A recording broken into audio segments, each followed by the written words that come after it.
दोस्तों, बीजेपी ने अपने 40 स्टार प्रचारकों की लिस्ट जारी की। उसके बाद कांग्रेस ने भी राहुल गांधी समेत 40 स्टार प्रचारकों की लिस्ट जारी की है।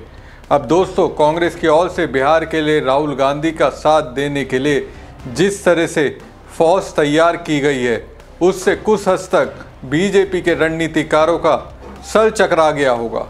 कांग्रेस ने गजब तरह से मैन टू मैन मार्किंग की है।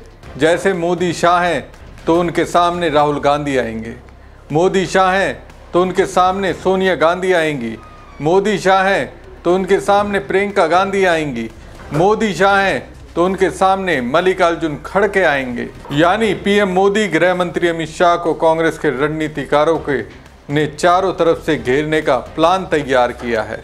अब देखिए, विपक्ष के ताबड़तोड़ वार से पीएम मोदी को बचाने के लिए बीजेपी की ओर से पूरी तरह से सुरक्षा कवच तैयार किया गया था।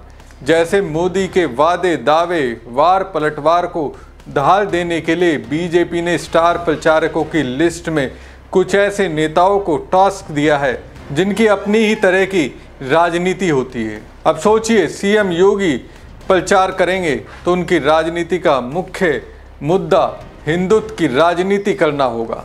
लेकिन इस बार योगी की राजनीति को तोड़ने के लिए यूपी से कांग्रेस नेता को स्टार प्रचारक बनाया गया है। हिमंता बिस्वा शर्मा को करारा जवाब देने के लिए असम से कांग्रेस नेता को लाया गया है। इसी तरह मध्य प्रदेश के मुख्यमंत्री मोहन यादव के वार को फुस करने के लिए एमपी से भी नेताओं को लाया गया है। नमस्कार दोस्तों, मैं हूं परवीन सानी। तो साफ है दोस्तों, बीजेपी की ओर से मोदी को कवर फायर देने के लिए लगाए गए नेताओं को भी धराशायी करने के लिए उन्हीं की तरह के कद्दावर नेताओं को कांग्रेस ने इस बार बिहार विधानसभा चुनाव में आगे किया है। दोस्तों, पीएम मोदी बिहार में अगर राहुल गांधी, तेजस्वी यादव पर अटैक करते हैं और योगी जैसे नेता उनके बयान को सार्थक बताने के लिए अपने शब्दों के जरिए फायर करते हैं, तो उसे रोकने के लिए यूपी से कांग्रेस के कद्दावर नेता जो ये जानते हैं योगी कब, क्या और किस तरीके की राजनीति करेंगे उसके बारे में बाखूबी जानते हैं, उन्हें उनके सामने लाया गया है।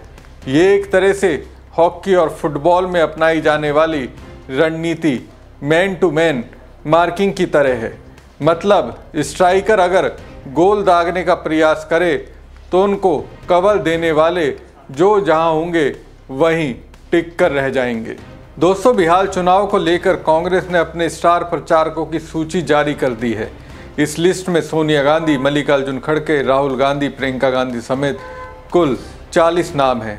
पार्टी ने इस लिस्ट में केसी वेणुगोपाल, अशोक गहलोत, मीरा कुमार, गौरव गोगोई, कन्हैया कुमार, पवन खेड़ा जैसे नेताओं को भी रखा है। वैसे कांग्रेस ने इस लिस्ट को जारी करने से पहले ही अपने कई बड़े नेताओं को बिहार भेजा हुआ है। बिहार में कांग्रेस महागठबंधन का हिस्सा है। ऐसे में पार्टी के वरिष्ठ नेता महागठबंधन की अन्य पार्टियों के साथ भी तालमेल और बेहतर करने पर लगातार काम कर रही है, ताकि वोटिंग के पहले गठबंधन दलों के बीच सब कुछ ठीक किया जा सके और फ्रेंडली फाइट की जगह एकजुट होकर महागठबंधन का सीधा मुकाबला एनडीए से होने की तस्वीर पेश की जा सके। माना जा रहा है कांग्रेस के तीनों नेता तेजस्वी यादव से भी मुलाकात करेंगे। जिन दर्जन भर सीटों पर फ्रेंडली फाइट मुकाबला हो रहा है उसे सुलझाना इनकी प्राथमिकता है। दोस्तों, बीजेपी की ओर से स्टार प्रचारकों की लिस्ट में मोदी के अलावा यूपी से सीएम योगी और दिनेश लाल यादव निर्वा हैं। अब देखिए, कांग्रेस ने यूपी से किन्हें स्टार प्रचारकों की लिस्ट में रखा है। कांग्रेस प्रदेश अध्यक्ष अजय राय, कांग्रेस सांसद इमरान प्रतापगढ़ी और राजेंद्र पाल गौतम। दोस्तों, राजेंद्र पाल गौतम वो हैं जिन्होंने दलित समाज से आने वाले रायबरेली के हरिओम वाल्मीकि के लिए सीएम योगी से राहुल गांधी के योद्धा के तौर पर भिड़ने का काम किया। इसी तरह से बीजेपी ने मध्य प्रदेश के मुख्यमंत्री मोहन यादव और पूर्व मुख्यमंत्री शिवराज सिंह चौहान को भी स्टार प्रचारकों की लिस्ट में रखा है।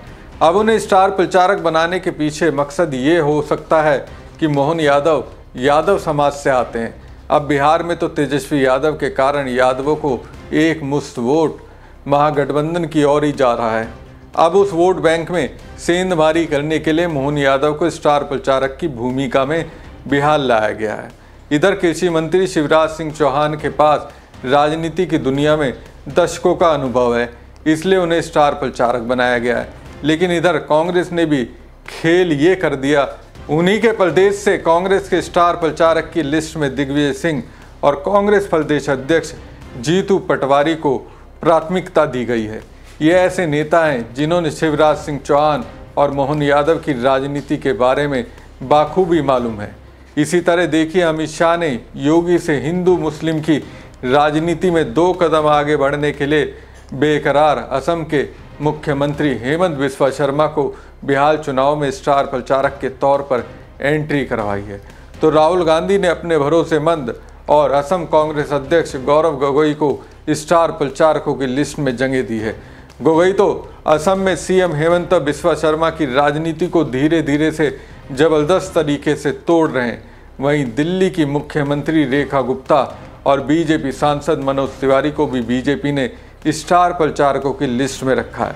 इसका जवाब कांग्रेस ने अलका लांबा को स्टार प्रचारक बनाकर दिया है। लेकिन दोस्तों, जब मैं कांग्रेस और बीजेपी के स्टार प्रचारकों की लिस्ट देखता हूं तो उसे देखकर मुझे हैरानी भी हो रही है। दोस्तों, इस लिस्ट में बीजेपी ने 2 राज्यों के मुख्यमंत्रियों को पूरी तरह से साइडलाइन कर दिया है। यहाँ तक कि इन राज्यों के किसी भी नेता को बुलाया नहीं गया है। इसमें हरियाणा के मुख्यमंत्री नायब सिंह सैनी, कैबिनेट मंत्री मनोहर लाल खट्टर, राजस्थान के मुख्यमंत्री भजनलाल शर्मा और वसुंधरा राजे को बुलाया ही नहीं गया। जबकि कांग्रेस ने हरियाणा से रणदीप सुरजेवाला, राजस्थान से पूर्व मुख्यमंत्री अशोक गहलोत और सचिन पायलट को स्टार प्रचारकों की लिस्ट में रखा है। ये अपने आप में बताने के लिए काफ़ी है कि इन राज्यों में कांग्रेस की रफ्तार फिर से तेज हो गई है। जबकि नायब सैनी भजनलाल शर्मा से कहीं ना कहीं बीजेपी आला नेतृत्व खफा दिख रहा है। खैर दोस्तों, कांग्रेस ने सीट शेयरिंग मामले को सुलझाने के लिए अशोक गहलोत, अजय माकन और केसी वेणुगोपाल को मैदान में उतारा है। कांग्रेस के तीनों नेता पटना आए हैं। राजस्थान के पूर्व मुख्यमंत्री और बेहद अनुभवी नेता अशोक गहलोत कांग्रेस के ऑब्जर्वर भी हैं। वहीं वेणुगोपाल को राहुल गांधी का राइट हैंड माना जाता है। अजय माकन स्क्रीनिंग कमेटी के चेयरमैन रहे। इन तीनों नेताओं की जिम्मेदारी देने से ये अंदाज़ा लगाया जा सकता है कि कांग्रेस इस मुद्दे को सुलझाने के लिए बेहद ही गंभीर है। ये नेता उन सीटों पर बात करेंगे जहां सीपीआई, एमएल, आरजेडी और मुकेश सहनी की वीआईपी के मुकाबले कांग्रेस खड़ी है। दोस्तों, बिहार में एनडीए और महागठबंधन के बीच मुख्य चुनावी मुकाबला है।